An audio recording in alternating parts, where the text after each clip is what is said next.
Noor, welcome to Connexio, and we are super happy to have you on here. Uh, let's start with you know knowing a little more about who Noor is. What's her background? What has she done? What is she doing now? And what does she want to do? Well, my name is Noor.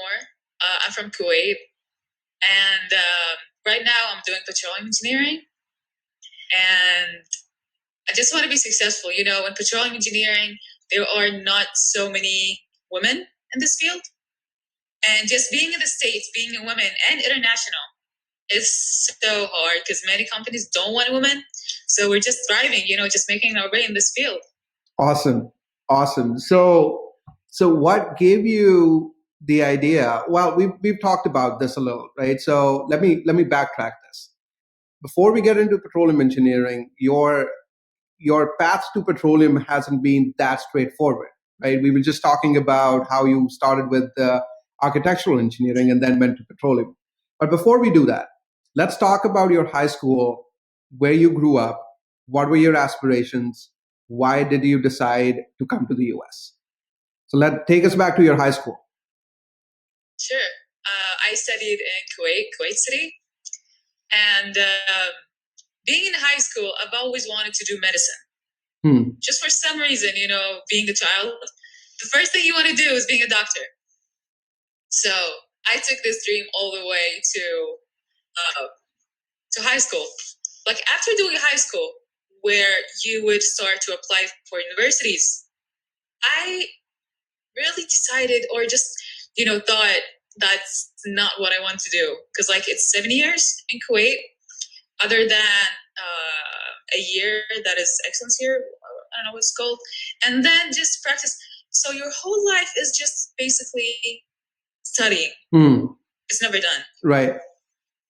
So I thought, like, I love chemistry. I love math. So why not move to engineering? After reading about it, I really fell in love with it. That's what I want to do. I love problem solving cases. Yeah. It's so much fun. So, engineering has more than 40 programs and majors. So just getting into it was not easy. So when I applied for a scholarship, they ask you for your top 10 majors that you want to get in. So my first one was actually medicine. Just gave it a shot in case. Yeah. And then the whole list was engineering. I didn't care what type of engineering, just want to get into one. Right. So the first thing that I got was architectural engineering. And reading about it, it's so much fun. It's so beautiful in its own way. And reading about it, people talked about it. It's just, I fell in love with it. But after coming to the States, after studying this major for 3 years, I did not like it. Right. There's nothing wrong with it. But it's just, every person has their own, let's say, talent, their own way of getting around things. So I thought that, hey, I love math and I love drawing. Why not get into architectural engineering? And every time I tell anyone that I'm studying architectural engineering, they would be so overwhelmed and happy about it. It's like, hey, you're gonna build houses, you're gonna do that, you're gonna do this, you're gonna design. Yeah. Yeah, so it's like them making like such a big, reaction every time I tell them.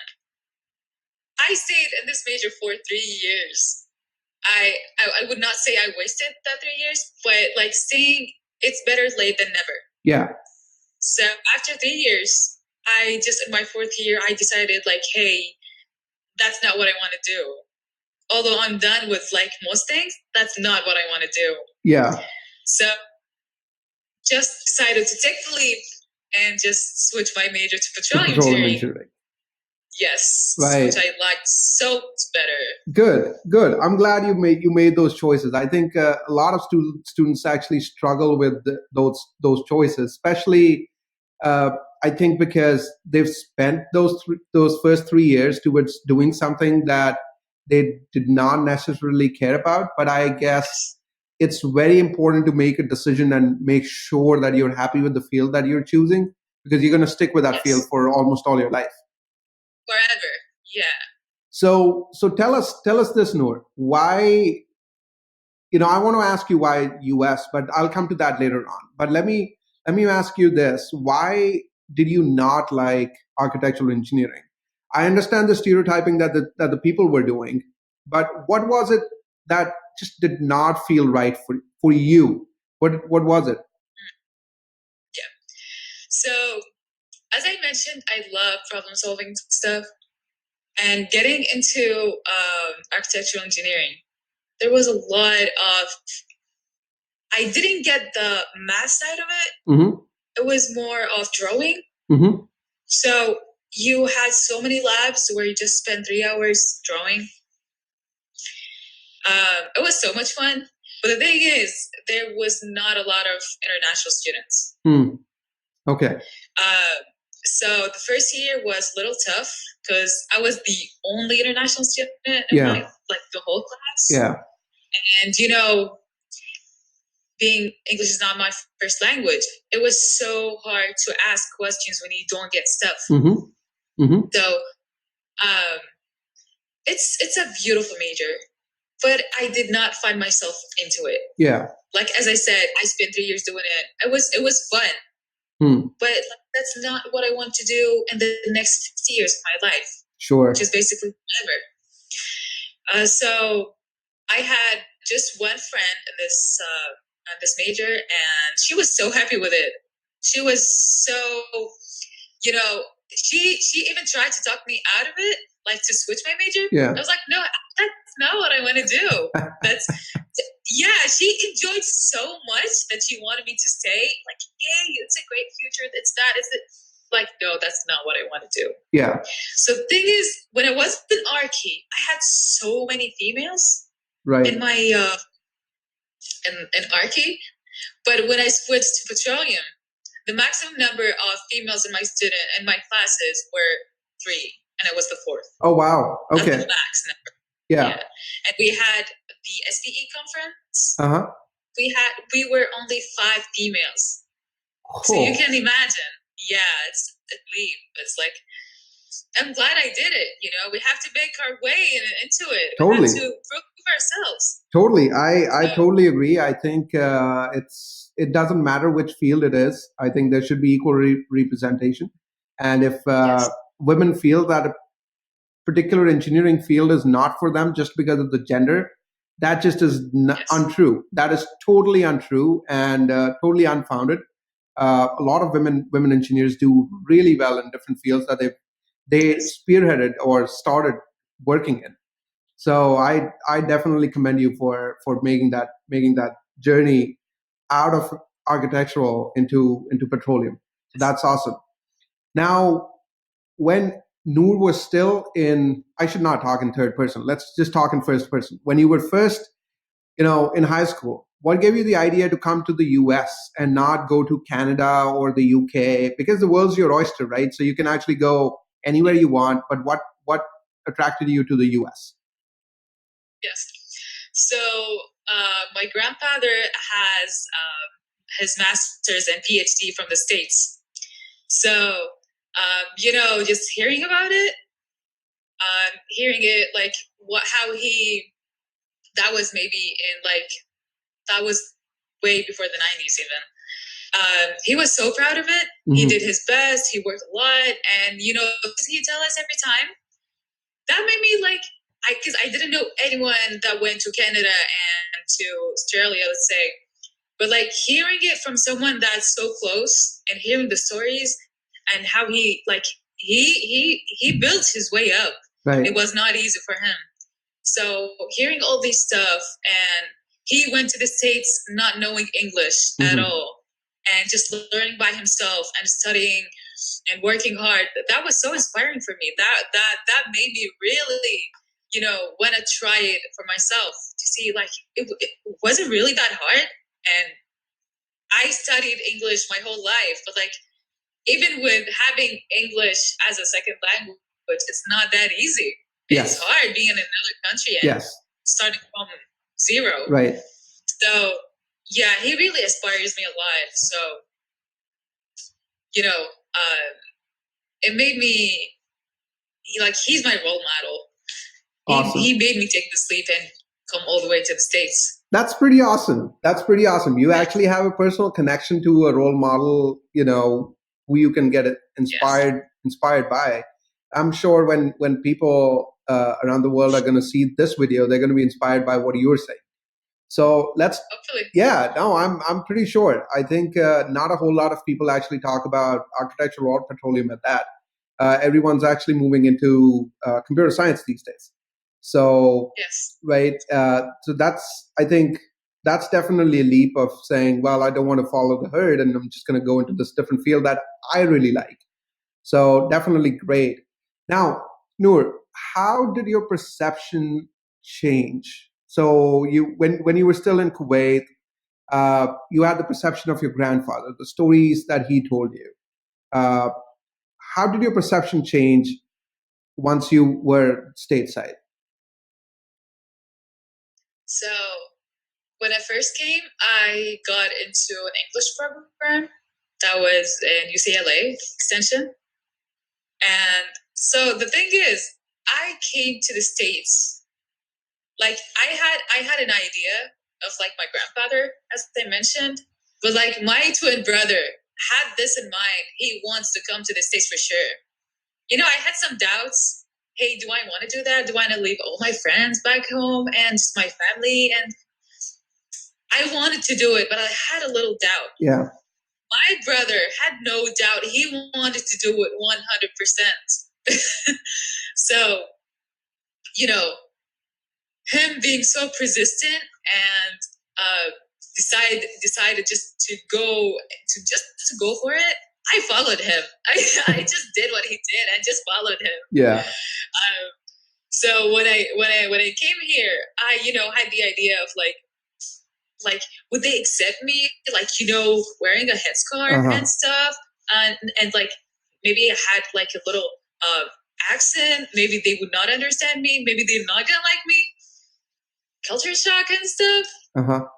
But like what I want to say to all other students who would like to come to the States, just don't overthink it. It'll just just untie itself. Absolutely. Once you come here, it'll be so not easy, but like you can take it just step by step. So don't overthink it. People are not the same. If they hate you, other people are gonna like you. Yeah. If they don't understand you, other people will understand you.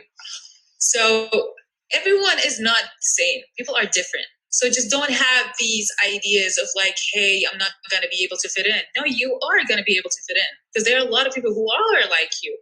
Like, don't have the idea. Don't be so reserved to yourself. Go ask. You're not the only one. I was not the only student who came to the States. There was so many billion other students who came before me and who come after me. So just be proud of yourself. Be comfortable with your own skin. You don't have to look like them to be able to fit in. So yeah.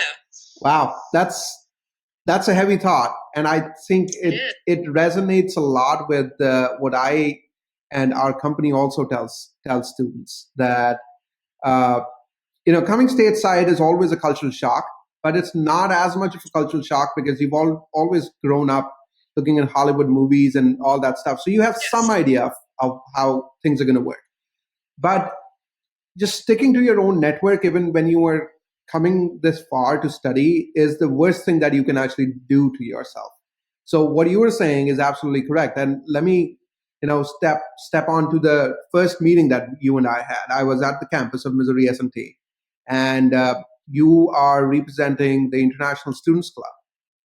So you're venturing out and you're saying, I'm going to go out and talk to more people rather than just sticking with the people that look or talk like me. And that's the worst thing that students do to themselves. So would you agree if I were to say that if you've come this far, make the most of that opportunity and go meet as many different people as you can. So when I came to SMT, I was the only Kuwaiti girl in here. Yeah. I did not have any other girls. There were so many other guys, but like none. Like I didn't have any girl who looked like me, who talked like me. So the first year was so hard for me. I was so, I was just going to classes and come back home, classes home, and that's it. If I had any other route than home and school would be like the library, and that's it. Yeah. So what we do in ISC, the thing is that I loved and enjoyed about ISC is that we all have this one thing in common. We're all foreigners. Right. We're all international students. Yeah. We're not the same. Mm-hmm. Like each one of us have a different experience. But that doesn't mean that you have to look only at people who look like you. Uh-huh. I mean, eventually you're going back home. Totally. So just enjoy the other people, enjoy the different cultures. Mm-hmm. You don't have to stick to your own. I know it's hard, especially at first. That's, the comfort zone, like, hey, sticking to my friends who speaks my language, who looks like me, was like, hey, no, take a step back, take a breath, enjoy other people. Totally. I mean, we did not, why, like, they had to think about the reason they came to the States. Yes. Did they come to find the people who look like them? Mm-hmm. You want to come and explore, see other people who don't look like you, who doesn't speak your language, and just tell them about the beauty of your own culture. I agree. Because you cannot express yourself with people who are the same. Yeah. You have to express yourself with people who are different. Totally. Yeah, in order for them to understand you. So, yeah, I mean, being different is, especially nowadays, is a blessing. Yeah. You want to be unique. You don't want to be the same as everyone. I agree. I couldn't agree more. I think being international students, we bring a different perspective to the table. And it's that perspective that counts. A lot of companies nowadays are looking for multicultural workforce. What essentially they're looking for is not, people from different countries, but what they're looking for is how much cultural diversity or, diversity in thought they can bring to the table. If they were to come up with an idea which works well in the Western world, can they test that idea on Nour or on Raj and say, do you think it'll work in different places or with different people? And when Nour or Raj can actually confirm or affirm or say no to that idea, that is where you make better decisions. And that is why international students are so important for a company's growth. But with that said, the students actually have to reach out. They have to create that network that does not exist for them when they first come to the US. And just sticking to your own people is just not going to help. So I totally agree with what you were saying. Now, that's very interesting. Now, moving on, to how this all came about. Tell us, once you had decided about coming to the US, what was the process like? How did you get to Missouri S&T? What are the schools did you apply to? And what was the realization that came out of that process? So the process is for Kuwaiti students once you get accepted in one major. So you have two things. You either get the IELTS or the TOEFL and apply for universities, or you would have to go into an English program anywhere. So I decided to go into an English program just to just take it easy and, test the water, as they say. So once I got into architectural engineering, the one goal I had is to apply for Kuwaiti students, we have a website from the embassy or the government that would have or include the universities that are accepted for us to apply to.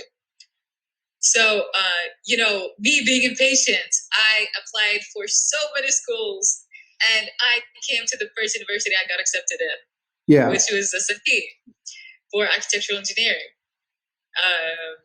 It did not.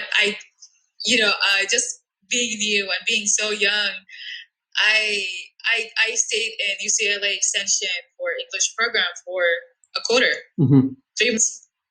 And then after that, I decided, hey, I don't want to do English anymore. I just want to get into the real stuff. And as soon as I got accepted, that was like, I don't know, and that was that took me 3 months. And as soon as I got my papers and stuff, I came here, being,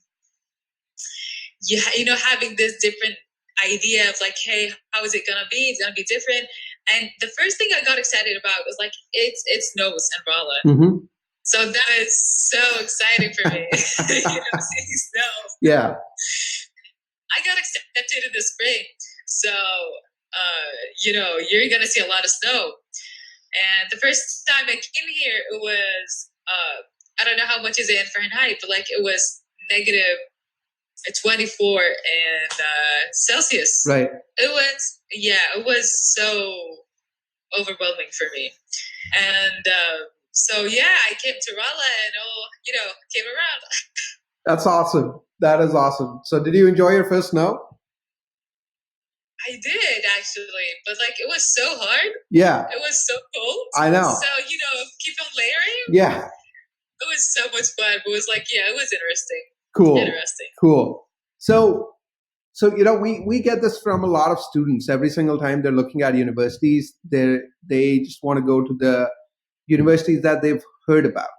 And then they start to find reasons why they actually have a good fit with those universities. And we usually tell students that having a fit with a university is far more important than just going by the mere rank of the university. Right. So now that you've completed 3 or 4 years here, what's your thoughts? What are your thoughts around that?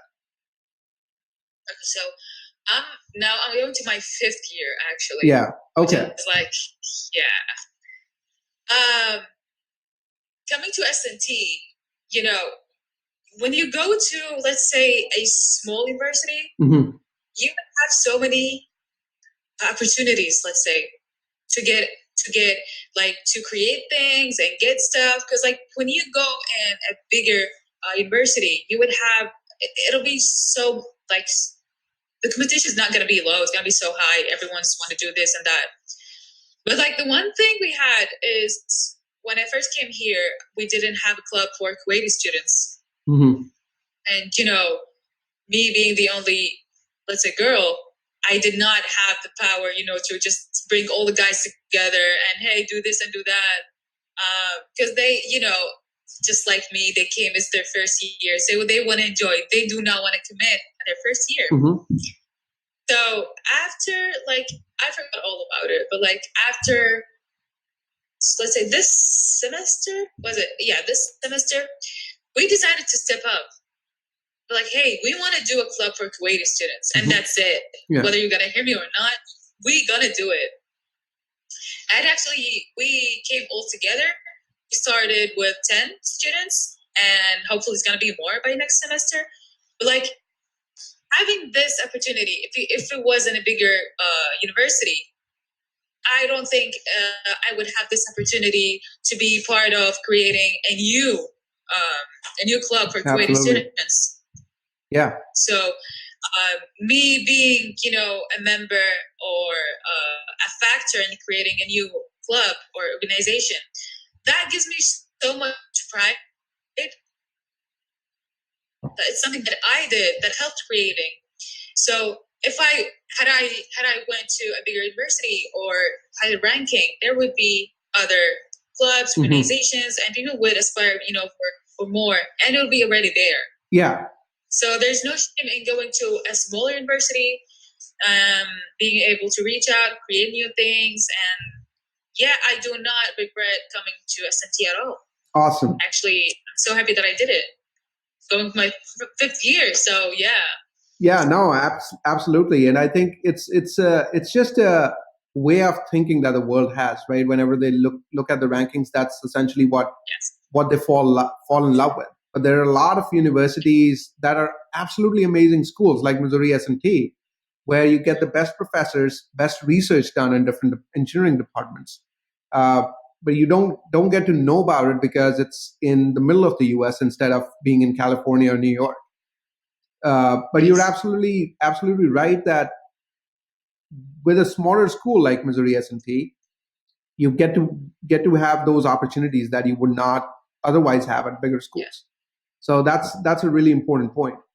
Now, for the students who are aspiring to start their bachelor's degree in the US, what recommendations would you have for them? What should they focus on? How should they go about doing it? So the first thing I recommend is do your research.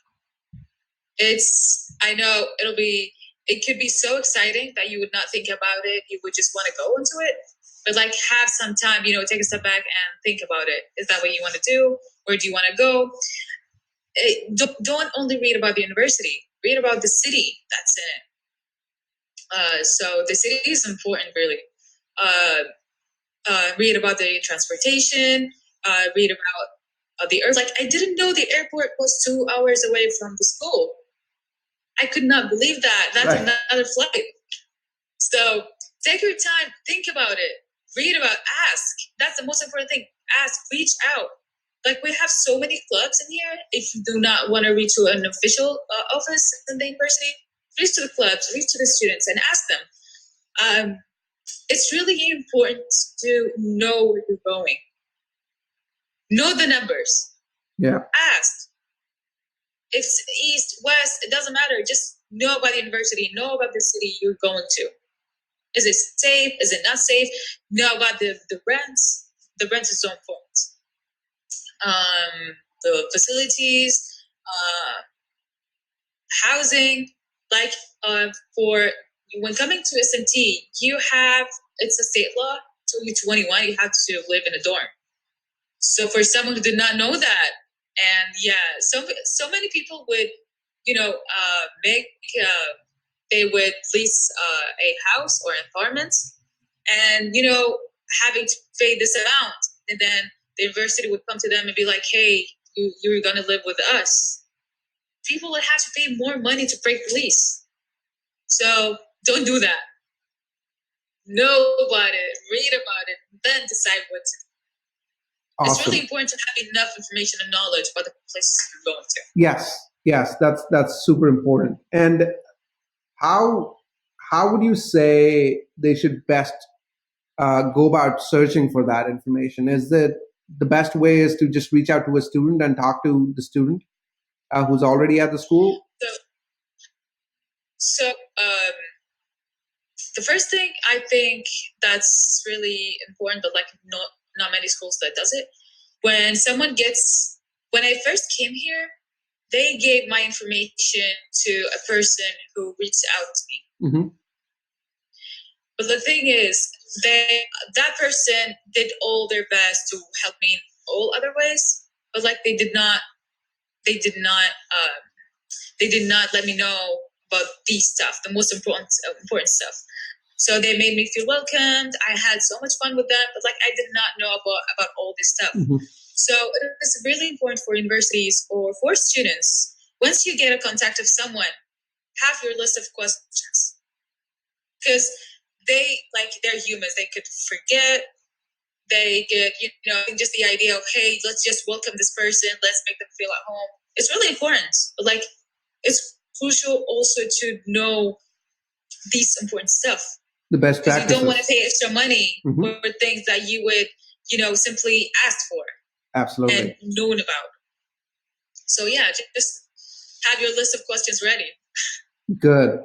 So, coming to the close of this, Nour, looking back, what is that one thing that you would change in this whole journey if you were to do it all over again?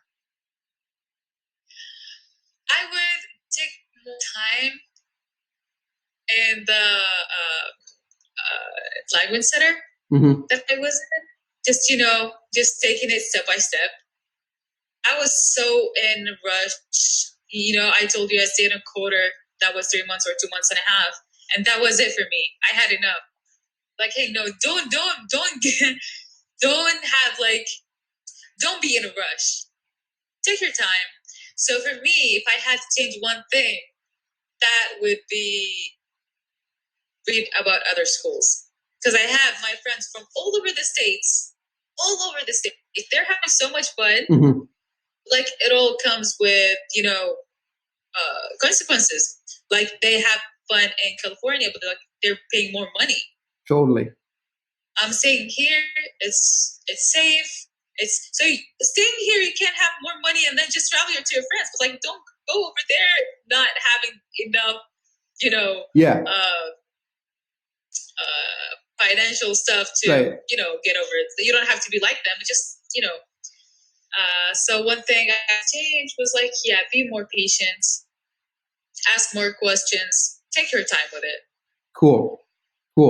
So what's next for you? Where are you heading after you complete? You're coming close to completion. Where are you heading after this? So I'll be done hopefully by fall 2020. As soon as I'm done, I want to go back to Kuwait, apply for a job. Petroleum engineering field is so competitive. Mm. So the goal is just to maintain my GPA, do good in school. Just, when I get back home, I get an opportunity and have a job in a company, oil company, hopefully someday. Awesome. We wish you all the luck. I'm pretty sure any company would actually be very, very lucky to have you. What I've seen in the past few minutes that I've talked to you, and the first time that I met you, you've got this extraordinary amount of confidence in you, which I don't see with a lot of international students. So I'm super, super, encouraged by the fact that there are students who are very confident from the get-go, and they would reach out and talk to people, because you were the first person who, as I was walking by, you talked to me. The other thing that I really like about you is that you were on top of things. We've been communicating for the last 3 weeks about 3 weeks now. Yes. And there were instances where we said, all right, either of us will reach out to each other. And then you were on top of things, and you reached out to me before my reminder went out and said, reach out to Nour. And not a whole lot of students show that. And I think those ethos are so important.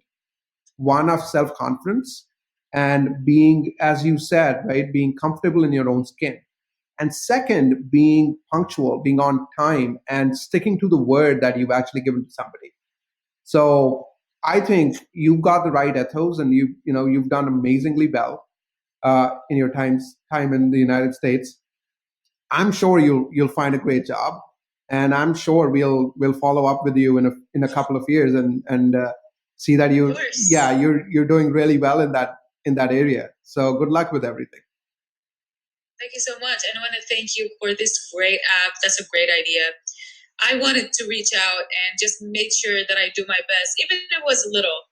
I know it's not much, but I'm so happy that I've done this with you. I'm just so inspired by the thing you're doing right now. That's so great. Had I had this app, maybe I would have been more patient with choosing and making some decisions. That's so great. I applaud you, and that's so inspiring. And I hope one day I can mix a little as you're doing right now. Thank you so much. We'd really appreciate it, especially coming from students who've gone through that journey and understand what the pain points are. It definitely means a lot. So thank you so much, Nour. Appreciate it. Thank you.